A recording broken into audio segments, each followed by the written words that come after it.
হাদি সাহেব, আপনি ঢাকা ৮ আসনের মতো জায়গায় স্বতন্ত্র প্রার্থী হিসেবে দাঁড়িয়েছেন। আপনার বিপরীতে যারা আছেন তারা প্রত্যেকেই হেভিওয়েট এবং প্রভাবশালী। হেভিওয়েট শব্দটা দিয়ে যদি আপনি টাকা আর ক্ষমতা বোঝান তবে আমি দুর্বল, কিন্তু এই শব্দটা যদি মানুষের ভালোবাসার সাথে সম্পৃক্ত হয় তবে এই আসনে আমার চেয়ে বড় হেভিওয়েট আর কেউ নেই। আমি জানি এই লড়াইটা অসম, কিন্তু কারো না কারো তো এই অচলাতয়ন ভাঙতে হবে। আমি সেই কেউ একজন হতে চাই। কিন্তু আপনি যেভাবে একের পর এক দুর্নীতির তালিকা আর চাঁদাবাজদের নাম প্রকাশ করার হুমকি দিচ্ছেন, তাতে আপনার নিরাপত্তা নিয়ে কি আপনি চিন্তিত নন? লোকে তো বলে আপনি আগুন নিয়ে খেলছেন। আগুন নিয়ে খেলছি কিনা জানি না, তবে আমি হকের পথে আছি। যারা জনগণের টাকা চুরি করে, যারা গরিবের পেটে লাথি মারে, তাদের বিরুদ্ধে কথা বলতে গিয়ে যদি আমার প্রাণও চলে যায় তবে তাতে আমার কোনো আফসোস নেই। আমি স্পষ্ট করে বলে দিয়েছি, আল্লাহ যদি আমাকে তৌফিক দেন আমি সংসদে দাঁড়িয়ে বিসমিল্লাহ বলে এই দেশের প্রতিটি চাঁদাবাজ আর অপরাধীর মুখোশ খুলে দেব। কিন্তু যদি রাজপথে আপনাকে থামিয়ে দেওয়া হয়, যদি আপনি ন্যায় বিচার না পান, মানুষের তৈরি করা এই আদালত হয়তো বিক্রি হয়ে যেতে পারে।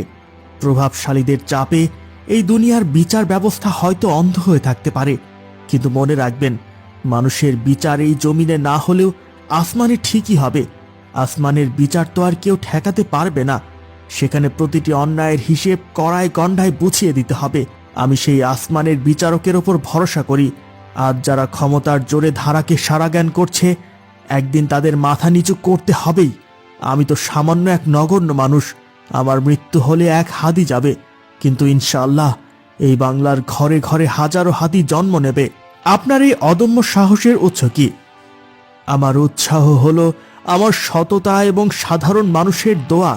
আমি জনগণের পয়সায়, তাদের ভালোবাসায় মাইলকে মাইল হেঁটে প্রচারণা করি। আমার হারানোর কিছুই নেই। যে মানুষের হারানোর কিছুই নেই তাকে ভয় দেখানো অসম্ভব। কাকা, দেখেছেন হাদি ভাই কি দারুণ কথা বলছে? ওর এই সাহস দেখে আমার গায়ের লোম খাড়া হয়ে যাচ্ছে। এই ছেলেটার বুকের পাটা আছে মানতেই হবে। ঠিক বলেছিস রে। আমরা তো সারা জীবন অনেক বুড়ো বয়স্ক নেতাদের দেখলাম, এক এক করে অনেক দলকে ভোট দিলাম, কিন্তু এই ছেলেটা যেন আলাদা। ওর চোখের মধ্যে একটা জেদ আছে। ঠিক বলেছেন কাকা। হাদি ভাই শুধু নেতা না কাকা, ও আমাদের ইন্সপিরেশন। ও থাকলে আমাদের মতো কিশোরদের আর ভয় লাগে না। আমরা সবাই ওকে সমর্থন করব। এই নতুন রক্তই পারবে দেশের চেহারা বদলাতে। আজকেই কাজটা শেষ করতে হবে। ও যখন প্রচারণার কাজে ব্যস্ত থাকবে তখনই শুট করতে হবে। ওর সাথে আমি কয়েকদিন অনেক মেলামেশা করেছি, এমনকি ওর প্রচারণা কাজে আমি ওকে অনেক সাহায্য করেছি। আমাদের সম্পর্কটা বেশ ভালোই ছিল। তবে এখন ওকে মারতে তোর হাত কাঁপবে না তো? আরে না, এটা তো প্রফেশন। ও সরল মনে আমাকে বিশ্বাস করেছে, এটাই ওর ভুল। আজ ও বুঝবে ঘরের শত্রু বিভীষণ কাকে বলে। বিশ্বাসের সুযোগ নিয়েই ওকে শেষ করে দেব। বেশি বাড়াবাড়ি করলে এমনই পরিণতি হয়। কাজ শেষ করে আমাদের দ্রুত এলাকা ছাড়তে হবে, কোনোভাবেই যেন চিহ্ন না থাকে। হ্যাঁ, ঠিক বলেছিস। একদম দেশের বাইরে চলে যাব, তখন আমাদের টিকিটাও ধরতে পারবে না। আসসালামু আলাইকুম চাচা, দোয়া করবেন আমার জন্য। বাবা, হকের পথে থেকো। আমরা তোমাদের মতো সাহসী সন্তানদেরই তো খুঁজছি। ইনশাআল্লাহ আপনাদের আমানত রক্ষা করব। দাদু, এবার তরুণদের সুযোগ দিন। হাদি ভাই আপনাদের কথা সংসদে পৌঁছে দেবে। হ্যাঁ হ্যাঁ বাবা, দেব দেব। ইনশাআল্লাহ আপনাদের দোয়া থাকলে কেউ আমাদের দমাতে পারবে না চাচা। চলি চাচা।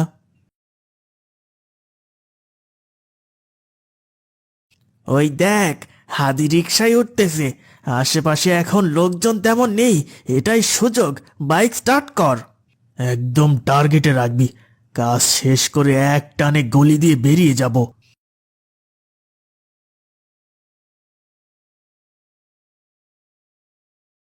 হঠাৎ বিকট শব্দে গুলি চালানো হয়। হাদি মাথায় হাত দিয়ে মাটিতে লুটিয়ে পড়ে। হাদি ভাইকে গুলি করেছে ভাই! ওরে আল্লাহ রে, হাদি ভাইকে গুলি করেছে ভাই! তাড়াতাড়ি চালান, হাসপাতালে চলেন।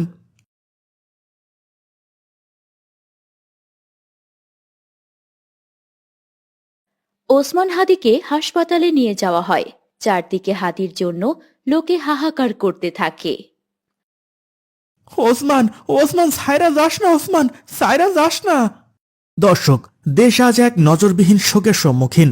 অকুতভয় তরুণ নেতা ওসমান হাদিকে লক্ষ্য করে গুলি চালানো হয়েছে। হাসপাতালের ভেতরে জমে মানুষের টানাটানি চলছে। চারদিকে মানুষের যে আর্তনাদ আপনারা শুনতে পাচ্ছেন, তা আসলে হাদির জন্য নয়, যেন আগামীর বাংলাদেশের জন্য এক বড় শঙ্কা। ওরা কি মনে করেছে হাদি ভাইকে গুলি করে তারা আন্দোলন থামিয়ে দেবে? অসম্ভব। ওরা হাদি ভাইকে চেনে নাই। একটা হাদিকে যদি ওরা মেরেও ফেলে, তবে বাংলার ঘরে ঘরে আজ থেকে হাজারো হাদির জন্ম হবে। আমরা সবাই এখন এক একজন হাদি। ওরা হাদি ভাইকে গুলি করে নাই রিপোর্টার ভাই, ওরা গুলি করেছে বাংলার সাধারণ মানুষের বুকে। ওরা আমাদের স্বপ্নকে খুন করতে চায়, কিন্তু আমরা এই রক্তের বদলা নিয়েই ছাড়ব। পরিস্থিতি অত্যন্ত উত্তপ্ত। মানুষ বলছে হাদির ওপর এই হামলা মানে হলো সত্যের কণ্ঠরোধ করার চেষ্টা। উন্নত চিকিৎসার জন্য তাকে হয়তো দেশের বাহিরে নেওয়ার প্রক্রিয়া চলছে, কিন্তু বাংলার আকাশ বাতাস আজ এক নামে ভারী হয়ে আছে, হাদি। ওসমান হাদির শরীরের অবস্থা ক্রমশ সংকটাপন্ন হয়ে ওঠায় তাকে সিঙ্গাপুরে নিয়ে যাওয়ার ব্যবস্থা করা হয়। দর্শক, কবি বলেছেন, এমন জীবন তুমি করিবে গঠন, মরণে হাসিবে তুমি, কাঁদিবে ভুবন। হাদি যেন আজ সেই অমর পঙ্কক্তির জীবন্ত সার্থকতা। আজ হাদিকে সিঙ্গাপুরে নিয়ে যাওয়া হচ্ছে। আমরা জানি না শেষ সংবাদ কি আসবে, তবে বাংলার মানুষ আজ এক সুরে বলছে, যদি একটি হাদি মরে, তবে এদেশের ঘরে ঘরে হাজারো হাদির জন্ম হবে।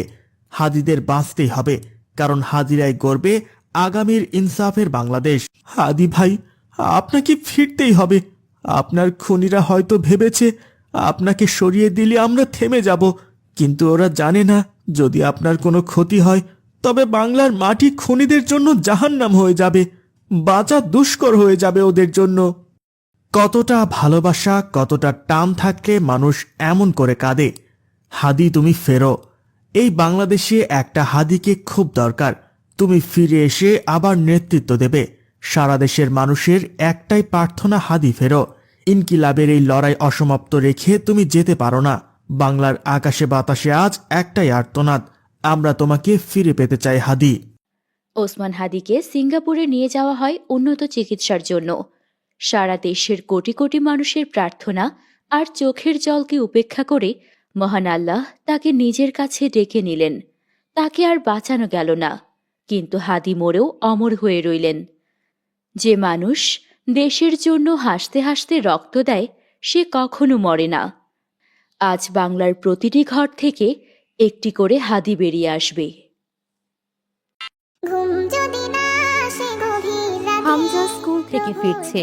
দুদিন আগেই তার রেজাল্ট দিয়েছে। রেজাল্ট খারাপ হওয়ায় হামজা বাসায় কিছুই জানায়নি। হামজা, শুনেছি তোমার স্কুলে রেজাল্ট দেবে। রেজাল্ট কি হয়েছে? বাবাকে রেজাল্টের কথা বললে বাবা এখনই আমাকে বকা শুরু করবে। না না, বাবাকে রেজাল্টের কথা বলা যাবে না। কি হলো হামজা, তোমার রেজাল্ট কি দিয়েছে? না বাবা, এখনো রেজাল্ট দেয়নি। তোমাদের রেজাল্টটা দিয়ে দেওয়ার কথা, এখন এত দেরি করছে কেন? আমি জানি না বাবা, হয়তো আরো দেরি হতে পারে। পড়াশোনা করছো তো ঠিক মতো? হ্যাঁ বাবা, পড়াশোনা করছি।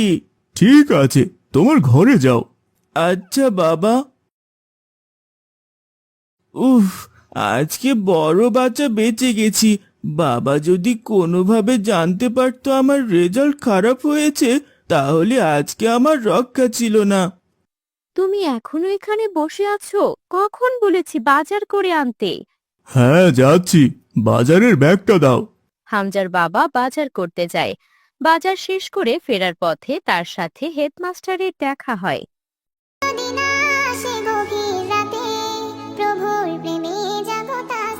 আসসালামু আলাইকুম স্যার। ওয়ালাইকুম আসসালাম।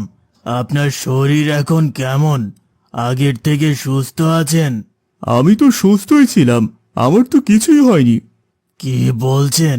তাহলে হামজা যে আমাকে বলল আপনি অনেক অসুস্থ। না তো, আমি তো অসুস্থ ছিলাম না। আপনি হামজাকে হঠাৎ আমার কথা কেন জিজ্ঞেস করেছিলেন?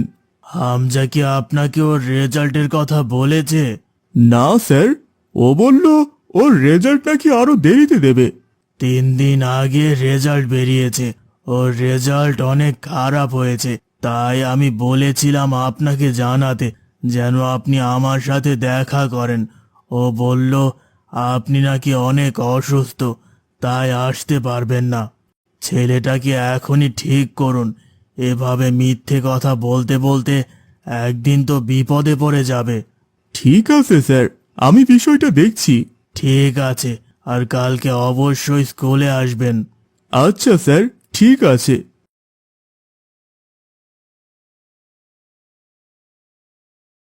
ছেলেটাকে নিয়ে যে কি করি, এত মিথ্যে কথা বলা শিখেছে। যাই, রহমত ভাইয়ের কাছ থেকে পরামর্শ নিয়ে আসি। গাছগাছালি তোমার নামে জেগে করে মিতালি, পশু পাখি গাছগাছালি তোমার নামে জেগে করে মিতালি। আসসালামু আলাইকুম রহমত ভাই। ওয়ালাইকুম আসসালাম। কি খবর? কোথায় যাওয়া হচ্ছে? আপনার কাছে আসলাম ভাই। ছেলেটাকে নিয়ে ভীষণ চিন্তায় পড়ে গেছি। কেন, কি হয়েছে আবার? প্রচুর মিথ্যে কথা বলা শিখেছে। এভাবে মিথ্যে কথা বললে তো পরেও বিপদে পড়ে যাবে। এটা অবশ্য ঠিক বলেছেন।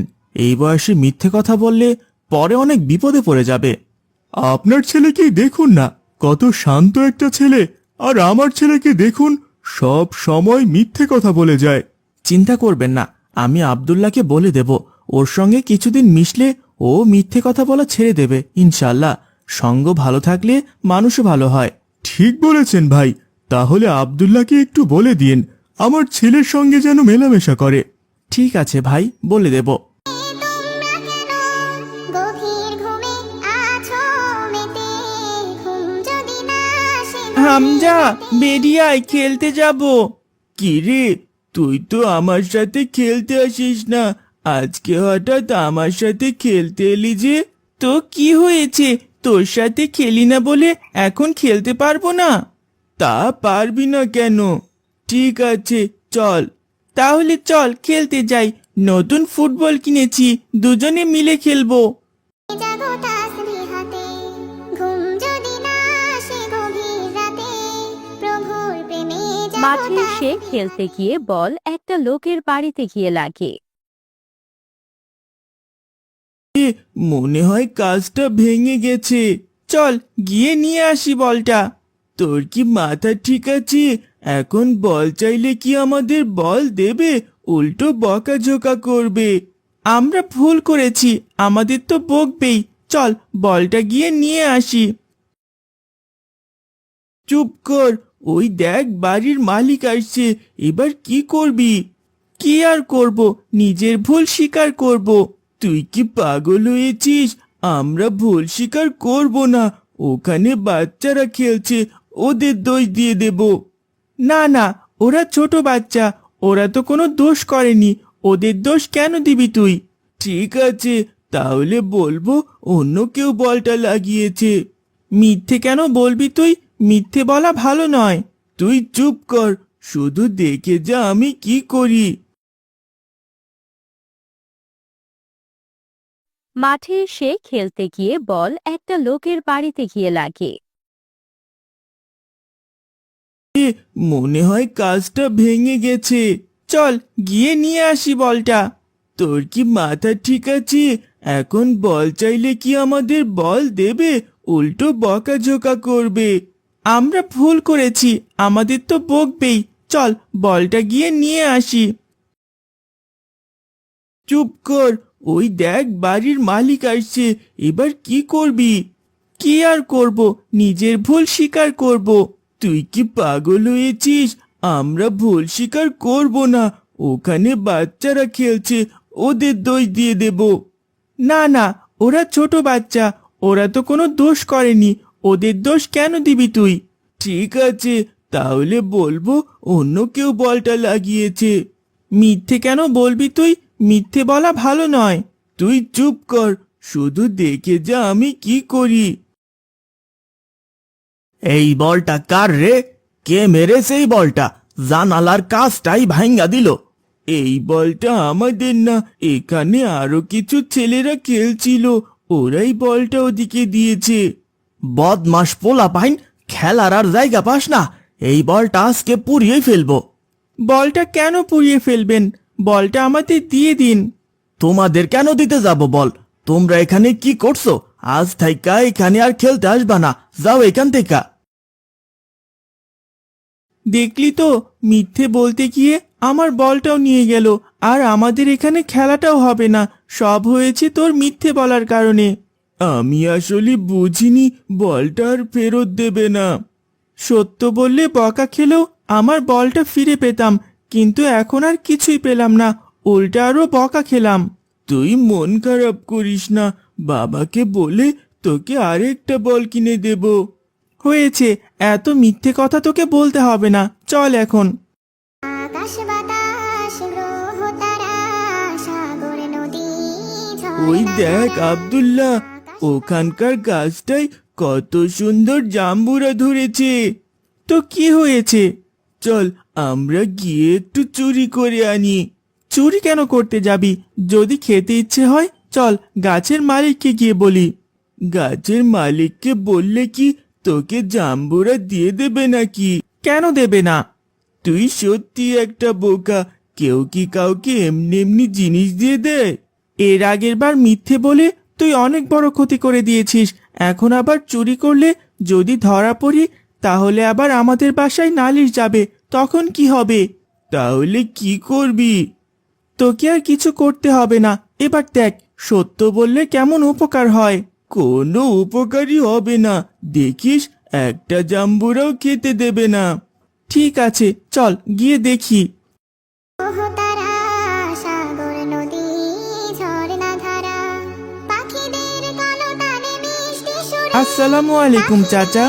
ওয়ালাইকুম আসসালাম। চাচা, আপনাদের কাছে মাশাআল্লাহ অনেক ভালো জাম্বুরা হয়েছে, আমাদেরকে একটা খেতে দেবেন?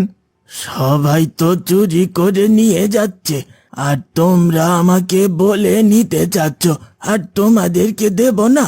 চলো চলো, একটা নয় তোমাদেরকে দুইটা দেব। ঠিক আছে চাচা, আপনাকে অনেক অনেক ধন্যবাদ। আজকাল এমন ছেলে পেলে পাওয়াই যায় না, বুঝলে? চলো গাছের কাছে চলো, সব থেকে বড় দেখে দুটো জাম্বুরা তোমাদের জন্য দিয়ে দিচ্ছি। ওঠে জেগে ঘুম যদি না আসে গভীর রাতে প্রভুর প্রেমে জাগো তাসবিহাতে ঘুম যদি না আসে গভীর রাতে প্রভুর প্রেমে জাগো তাসবিহাতে। দেখলি তো, তুই যখন মিথ্যে কথা বললি তখন আমাদের অপমানিত হতে হলো, আবার ক্ষতিও হলো, কিন্তু এই দেখ আমি সত্য কথা বললাম, তাতে আমাদের লাভ হলো, আবার আমরা প্রশংসাও পেলাম। হ্যাঁ রে, ঠিকই বলেছিস। তাহলে তুই কেন এত মিথ্যে কথা বলিস? সত্য কথা বলে দেখিস, শান্তিও পাবি, আবার লোকে ভালো বলবে, সবাই খুশি হবেন, বুঝলি? হ্যাঁ বুঝেছি, এখন চলি রে, বাসায় যাই। কথাগুলো মনে রাখিস কিন্তু। আচ্ছা রাখবো। জাগো তাসবিহাতে ঘুম যদি না আসে গভীর রাতে। আয়েশার পরিবার শহরে থাকতো। বাবার রিটায়ার্ড হওয়ার পর তারা গ্রামের বাড়িতে থাকার সিদ্ধান্ত নেয়, তাই তারা শহরের জীবন ছেড়ে গ্রামে আসে। এই দেখো মা, এই হলো আমাদের গ্রাম। তুমি যখন ছোট ছিলে তখন আমরা এখানেই থাকতাম, তারপর চাকরির জন্য বাহিরে চলে যাই। মাশাআল্লাহ, গ্রামটি অনেক সুন্দর, আমার তো মন ভরে গেল এমন গ্রাম দেখে। গ্রাম যেমন সুন্দর, গ্রামের মানুষরাও সুন্দর হয়। তাদের সাথে কথা বললে দেখবে তোমার অনেক ভালো লাগবে। চলো বাবা, তাহলে কারোর সাথে কথা বলে দেখি। সামনে চলো, সামনে ওই বড় বটগাছটার নিচে অনেক মানুষ গল্প করছে, চলো তাদের সাথে পরিচিত হই। ঠিক আছে বাবা, চলো।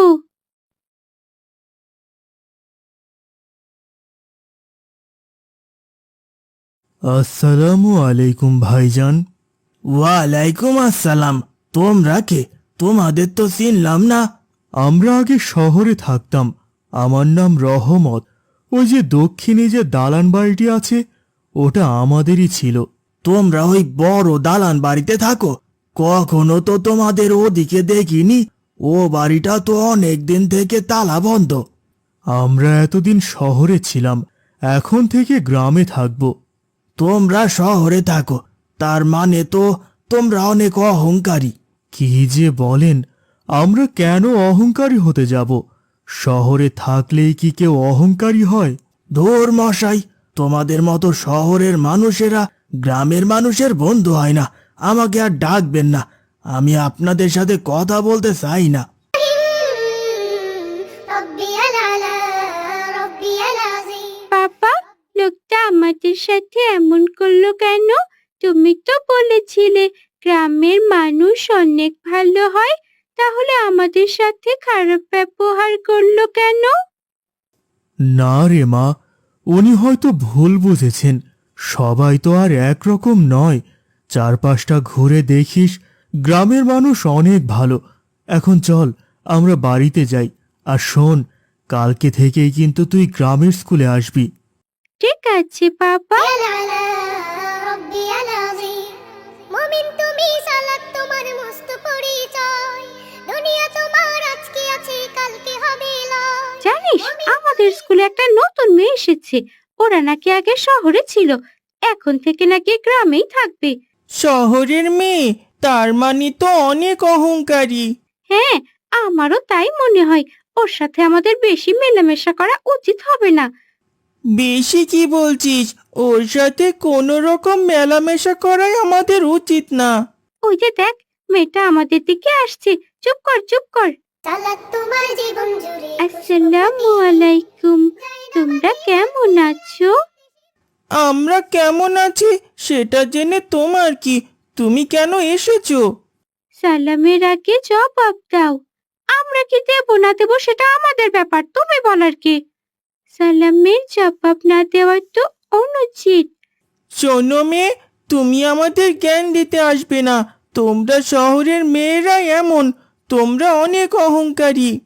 তোমরা কেন আমাকে অহংকারী বলছো?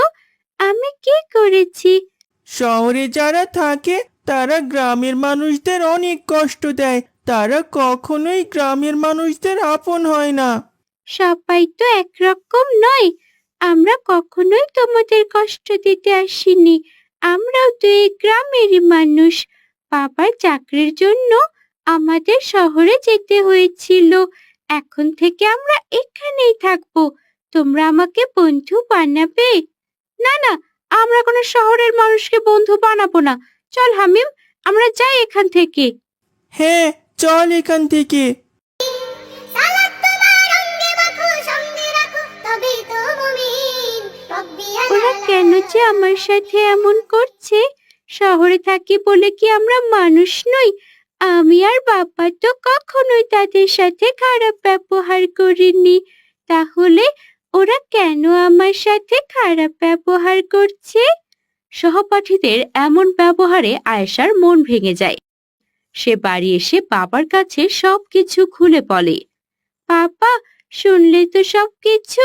আচ্ছা, আমরা কি এতটাই খারাপ যার জন্য সবাই আমাদের সাথে এমন করছে? আমরা খারাপ হতে যাব কেন মা? তাহলে ওরা আমাদের অহংকারী বলছে কেন? আমরা তো কোনো অহংকার করিনি, বরং আমরা তাদের সাথে মেলামেশা করতে চেয়েছি, তাদেরকে আপন করতে চেয়েছি। এটা কি আমাদের অন্যায়?